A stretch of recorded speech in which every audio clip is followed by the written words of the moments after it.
Hello， 大家好，我是 Christine。今天这部影片呢，要来跟大家分享的是 Life Looping。那我会用 Jamming Diary 里面的第59支影片来讲解。我记得我在极简制作系列影片曾经讲过，由于我本身开始接触音乐是从木吉他开始，所以对于只用简单器材就能制作出音乐的方式很感兴趣。那今天的影片呢，主要都会聚焦在硬体器材上面。虽然本身并不会排斥使用软体，而且我比较近期的 Jamming 很多也都是透过 Ableton 去完成的，但同样的道理，我认为只使用硬体器材来玩 Live Looping 是一件很好玩又很有个性的事情，所以我们就废话不多说，直接开始吧。首先来说说我的讯号流。吉他是先进 Big Sky 之后呢，再进到 RC505。那 RC505 本身呢，也可以当成是一台录音界面，所以我这边呢没有另外再 output 到 Babyface Pro， 而是直接透过聚集装置的方式，让它可以跟 Babyface Pro 一起录音。这么做的好处呢是，第一，你可以扩增同步录音的轨数；第二是可以录制 Stereo 的吉他。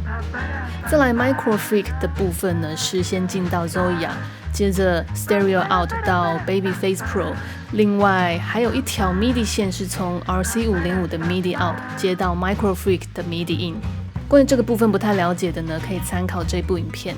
接下来要分享的是关于 Looper 我是怎么思考的。在大部分的情况下呢，我会习惯把 Looper 用左中右的方式先分类，中间就是我等下录音要放中间声道的音轨，左右顾名思义就是会被放在左右声道的音轨。那看你要中间一轨，左右各两轨，还是说中间三轨，左右各一轨，完全就是看你自己的习惯。那我在这部影片里面呢，是左中右各一轨，剩下的都是中间音轨。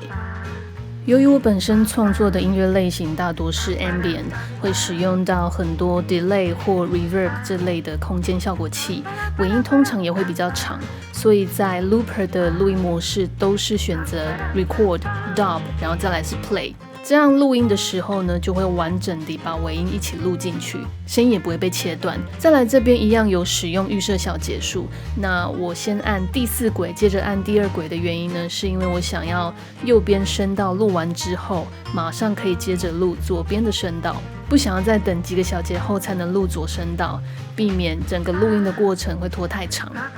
再来 Micro Freak 的部分呢，我有事先把我要的 sequence 存起来。那因为 MIDI 的关系，所以当我的 RC505 开始录音之后呢， Micro Freak 的 sequence 也会跟着一起被启动，我到时候只要转开音量就好。至于 Zoya 的话呢，它其实是我蛮喜欢的一颗效果器，因为它可以单纯是声音的效果器，但也可以是一台合成器，或者是结合这两种功能，然后创造出独特的声音效果，就看你怎么使用它。那它在今天讲解的作品里面呢，是被当作 Tremolo 效果器使用。以上就是今天的内容，如果想完整聆听这一次讲解的作品，我会把影片连结放在下方说明栏里。那假如大家对这类型的影片有兴趣的话呢，也欢迎透过赞助的方式或是留言让我知道你的想法哦。感谢你的收看，我是 Christine， 拜。